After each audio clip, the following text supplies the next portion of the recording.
হৃদাকাশে উড়ছে সদা।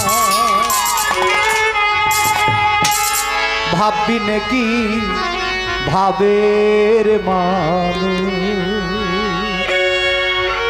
ধরতে পারা যায়, ভাববি নাকি ভাবের মানুষ।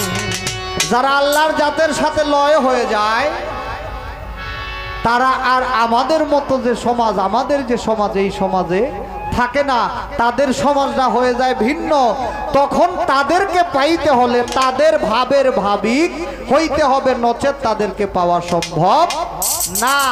তাই জালালউদ্দিন খাঁ সাহেব কি বলছে, অচেনা এক ভাবের পাখি, অচেনা এক ভাবের পাখি হৃদাকাশে উড়ছে সদাই। ভাববি নাকি ভাবের মানুষ ধরতে পারা যায়, ভাববি নাকি ভাবের মানুষ।